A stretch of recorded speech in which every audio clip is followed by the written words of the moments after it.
and I'm gonna give it a try. just 2 articles today, so that ought to be interesting.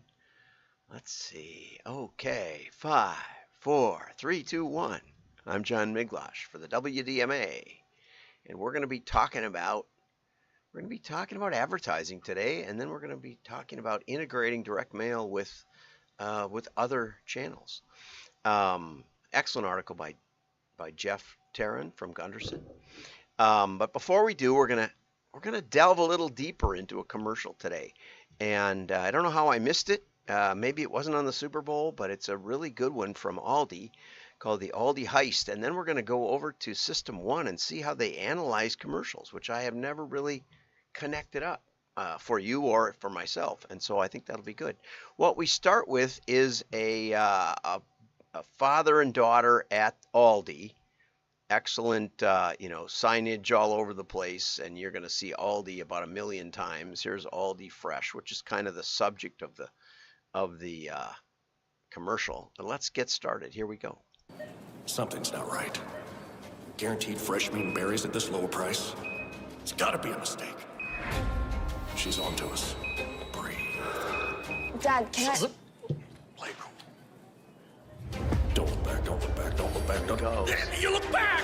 Thinks he's We've been stealing made. stuff. Dad, the prices are always this low!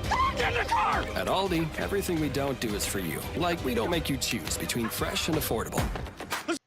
At Aldi, it's a thing. It's an Aldi thing. You don't have to choose between fresh and affordable. I'm having trouble with their pre-sliced sharp cheddar cheese these days, though. It falls apart when you try to take it apart. And my wife is so committed to Aldi that she carefully sort of re-slices it. I said, if you're going to re-slice it, you might as well buy unsliced. It's cheaper. Anyway, it's one thing Aldi can't do. The Piggly Wiggly has a better food club. Anyway, so you see the little jumpy thing down below, President's Day. Next Tuesday, 3 p.m., we have about, 15, 17 people registered already. That's really helpful to me for me to know, sort of who's coming. But it's also kind of an endorsement that we have a lot of fun. And I'm putting together a little President's Day trivia, even though it's the day after, but it's in between. President's Day, you've got Lincoln's on Monday, and then you've got President's Day the next Monday, and then you've got George Washington's on Thursday. So, it's presidents all the way through. So we'll call it President's Week. Tuesday, 3 p.m. Chicago time, and you can click on maybe I'll put a link in the channel, but they're in the show notes or whatever, in the comments, I'll put a link. I think there might be one. You can also go over to WDMA.org group on LinkedIn or WDMA.org website, and it's in the events. Just scroll down just a tiny bit, and you'll see it in the events. So there we go. Let's get started. Okay, so now I'm going to try something that, if this works, it'll be a miracle, I think. I'm going to go over to the PDF side of the world, and here's the article. So we'll start with that. Aldi brings drama and laughter to grocery store ads. This is an excellent article. It's safe to say most grocery store ads aren't big on drama or action or humor either. That is probably the biggest understatement ever. Sometimes they get a little humor and action and drama in the annual Christmas commercials in the UK. Okay. So when you put those three together and you get that low price message, it's celebration time here at System1. Okay. Father getting suspicious that he's getting away with something because the prices can't be this low. There must be an error. His daughter says all these prices are always that low. It's another, and it's of course a dig on fathers and daughters. Daughters are always smarter than fathers. We all know that. Luckily, mine are older. They're in their 30s now, and they realize that, maybe that old guy has got something sometimes. Anyway, so if low price is your thing, you can't just show off your low prices. It just doesn't, it's not compelling. To say we have the lowest prices, it's not going to win. You have to bring that brand promise to life, okay? Bargain prices aren't an inherently entertaining subject. It makes for dull commercials, okay? So Orlando Wood, who connected with me because of the System1 analysis he did for the Super Bowl, which was excellent, says that humor is one. This was really interesting. Humor as one of the key drivers of effective advertising. I see. I think he wrote a book called Look Out. And is there a link there? I don't know. The best humor is based on incongruity and reversals. So, you say something like military intelligence. Is that an oxymoron? Don't know. Haven't been in the military, but sometimes I suspect it. Okay, and it appeals to the right hemisphere of the brain, which loves to make connections and spot patterns. And if you're a modeler, that's your meat and potatoes, as I have done, whether they exist or not, right? Whether they were real or not. When those patterns change, as in a joke, the right brain pays attention. Orlando shows that when an ad gets the attention of the right brain, it makes the ad more memorable and effective. Wow. And this is the underlying reason humor works so well. By using humor, Aldi takes the audience beyond just the short-term transactional claim and into the realm of long-term branding effectiveness. So, what does she say? She says Aldi's prices are always that low. So it's not just a temporary sale that you have to get over there right now. It's a consistent objective with Aldi and something that you can repeat and prove every week, which gets you the repeat purchasers. Okay? In only 30 seconds, the ad introduces the brand and its main value proposition and dramatizes that proposition in a memorable way and leaves the audience laughing. So they gave it a 4.3 star. Okay? Now, one of the things I'd like to see, which isn't part of this analysis, is I'd like to see, some audience footage where people are actually watching this. I don't know how they do it. Do they do it in their homes? And or do they do it in some kind of,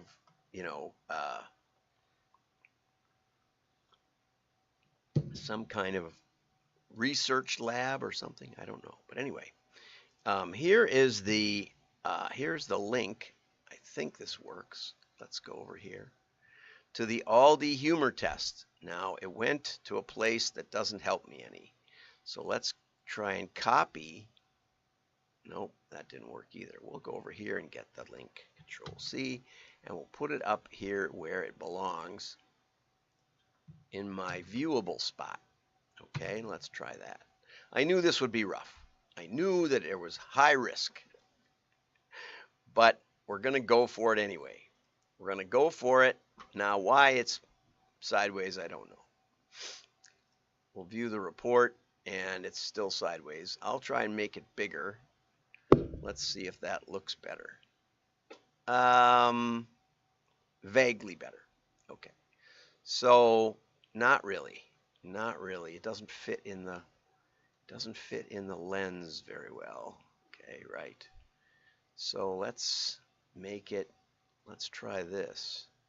And I apologize, but what can I do, right? You can see what kind of shenanigans is going on. That's them. Okay, so here we go. It's pretty good. Oops, if I go any more like that, it flips over. Okay, so the Aldi Heist, when they tested it, got a 4.3 star rating, predicts long-term market share growth. So effective share over voice or whatever that is, those things. The spike was also exceptional, indicates short-term sales potential. And fluency rating, exceptional, that's really, really good. Indicates that people got who the commercial was for right off the bat. So then these are each sort of mentioned, which it's sort of a repeat, but 1.4. The U.S. general advertising average is 1.22. But in the Super Bowl, a lot of them got down here in the 1. Really, really bad. So I'm not sure why it's 1.4. It seems like we could just make it 0 to 40, and it would be more easily read. a needless digit there, or a 1 or 1, 2, 3, 4 would be even easier. But, you know, whatever, right? I always ask questions like that. Okay, so 82 is the average of the U.S. General, 95 exceptional. So really, really good at long term. They recognize it's an Aldi deal. Now, what happens here is that it actually shows the commercial moving along, and you can watch the audience reaction. So Fluency Trace, right away within the first Something's 7 not right. seconds, they Guaranteed got fresh meat and berries what at this low price. It's gotta be a mistake. She's on to us. they got who it was about. Dad, Okay, can and I- their emotional response when the daughter and the dad, now they get that the dad is an idiot. We've Right? been made. Dad, the prices are Happiness always and this low. surprise. Get in the car! At See when Aldi, he starts everything we running. don't do is for you. Yeah. Like we don't make you The choose happiness between is fresh and showing because the affordable. daughter is so Let's go. smart. It's an Aldi thing. Anyway, isn't this something? I mean, this is really something. And they've got not only that, but they've got, you know, every week they pick an ad of the week, and they've got this thing. You can go into their website, just system1group.com, and you can look at the ads that they've done lately, and away you go. Let's see what else is there. The moment your ad where the happiness was highest, right at the end. So it built all the way to the end really, really well. It's, you know, sort of a repeat, but there it is through time where they got it. They got it all the way. Man, oh man, oh man. Nice. You made it to 56th in the ad rankings out of 479 in the U.S. general category. Okay, so they were almost in the top 10%, right? That's pretty good. And I think it was BBDO that did it. I think so. UK, maybe. Okay. And so you can get that for your ad. You upload your ad, and they'll rate it for you. I'm not sure if that's like all there is, or if you pay for it, or if you do it before the ad runs, I think. Anyway, let's get over to Jeff Tarrin, and he's got 4 steps to building online leads with direct mail. Excellent article, as always. Jeff really gets it because he's actually doing it, okay, unlike the AI-generated stuff. The takeaways, you can read that on WDMA.org. Every day the show notes are out there, and you can get them by subscribing, which is a free service, but I might email you, although I haven't emailed yet for this webinar. I think I will, or this meetup on next Tuesday at 3. I think I might send out an email. Okay, so direct mail is special. It's physical, but we're moving increasingly digital first marketing environment, and I think that says more about the marketers. You know, I did a seminar up in Minneapolis a couple of years ago, and one of the guys putting it together with Bob Beaver, his son. Bob works at the USPS and had heard the talk I gave at the USPS sales conference to about 300 salespeople about why mail. And so Bob had me come up to Minnesota and got a room, and his son was not too far out of grad school, an MBA. And so we had a room full of MBAs, 40 or 50 people. And after the session, we got an hour's worth of question and answer, and then we went to a bar nearby and did another 2 hours. It was like the golden age back when people wanted to know about direct mail. And interestingly, one of the young people said to me that they had an undergrad degree in marketing and an MBA in marketing. And they said, not only didn't we have a course in direct mail, we didn't even have one lecture. So if you have a university MBA program and you'd like me to do a lecture, I'd be happy to get over there. You know, pay my travel. I have lectured at Marquette and at Carroll and at Illinois State and at UMKC and a number of others that I don't remember off the top of my head. But happy to do it. And if USPS wants me to come back, that would be great. But the point is that the young people in marketing don't have any exposure at all to direct mail, other than as a recipient. So Jeff's article is excellent about telling you what's going on behind the scenes. Okay, we need to embrace the battle and drive traffic to the internet, and that's been true for 25 years, I would say. That's mainly where orders are placed. Direct mail has an inherent disadvantage. Okay, I mean, every channel has a disadvantage. You know, if you see a beer commercial, you got to put down your remote, get up, go to the grocery store. That's a pretty big disadvantage, right? You can't buy it online. You can't buy it on the internet. You got to get in your car and go get some beer. Or when you're at the store next time, inherent delay, get some beer, right? It's not, there's always a disadvantage. If the ad is running on the internet, it usually is running in your Facebook or Twitter feed. You have to leave that and you have to go to the landing page or the order page, and the tracking is almost always broken, right? So it's not just mail that has a disadvantage. If you're going to buy something, there's other actions that need to be handled, and they're usually handled by the people that are selling the merchandise, not by the ad vehicle itself. Okay, so I don't see that as a big disadvantage to mail. I think it's easier now than when you had to, write a check and fill out an order form and fold it up and put a stamp on an envelope or, whatever, or call them up on the phone. And my wife still does that. But there can be response bias because everybody's looking at the ads that come through online, and a significant portion of them, we don't really know how they got there. Or worse yet, your recipient types in your company name off your mailer and says acme123.com, and or better yet, acme123, and says it into their phone, and Google gives them the address, which they click on and place the order. What happens now? Now what happens is it's totally broken. Google gets credit. So you not only paid for the postcard or the mailing, but you also paid Google to direct the traffic on the search. And if you're really unlucky, they say widget, Acme123 widget, and competitors come up and they get the order, and that's even worse. Okay, so there's a possibility of many errors between cup and lip, and so mailing should be less about completing the sale and more about getting the lead to an online landing environment. Not sure, it's harder to make money on lead generation. 2 steps are much more expensive to run than a 1-step, okay? But Jeff says the closest thing to a click here button can be the QR, and I'm not going to call it code. QR.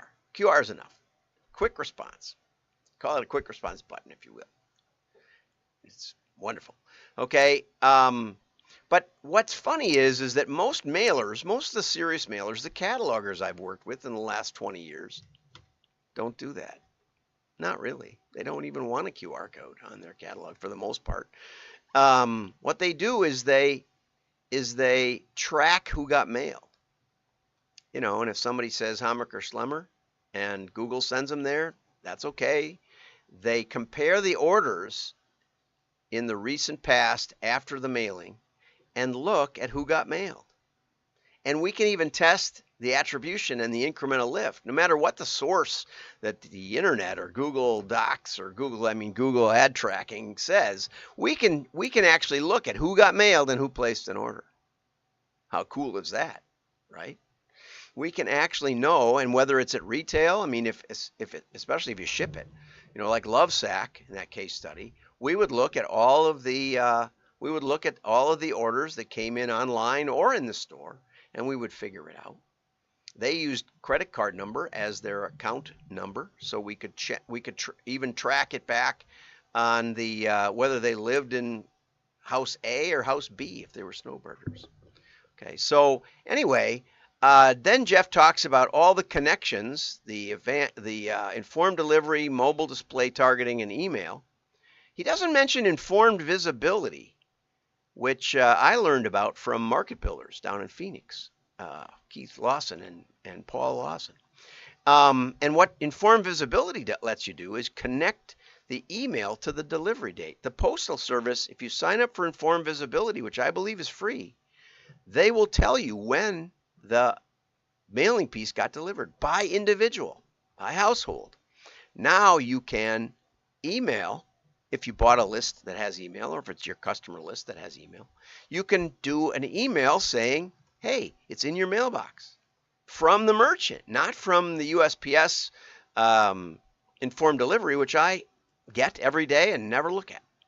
Didn't even look at today. Just sometimes I look at it just to see if anybody's doing any of the stuff that's talked about, because mostly we don't, right? And we can also immediately tag the mobile phone, especially if it's a customer and you have that phone number, right? We can also geo-track it and tag it. We know where your phone sleeps, kind of, right?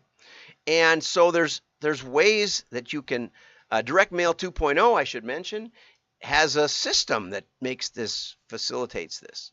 Okay, that you can do digital ads on the Google Ad Network, for example, when it's triggered by USPS. So this can go even farther beyond this, and maybe this is just because Jeff has a word limit, which I don't. Building creative for digital sensibilities. I thought this was excellent. He shows this one doesn't have a QR code. It doesn't even have what I was surprised at, it has just a plain URL, not a trackable URL.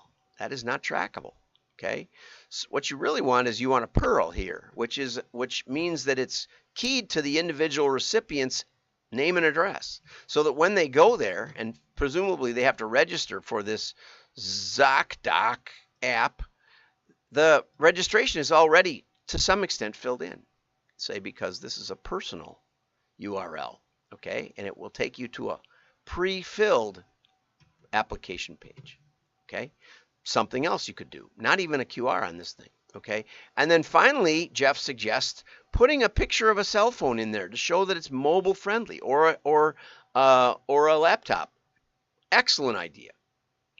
This one also doesn't have a recognizable QR. Sometimes these logos are QRs, but if I don't know that it is, that's the disadvantage of using these fancy ones in comparison to one that's obviously so. Okay, so excellent article from Jeff, and I recommend that you read it in full. You can probably get it on Gunderson Direct. Jeff's LinkedIn posts, you can get it, and you can also get it on WDMA.org. So get over there, find the event, register, let us know you're coming, and I'll give you some questions tomorrow to keep in mind before you get there. Bye-bye.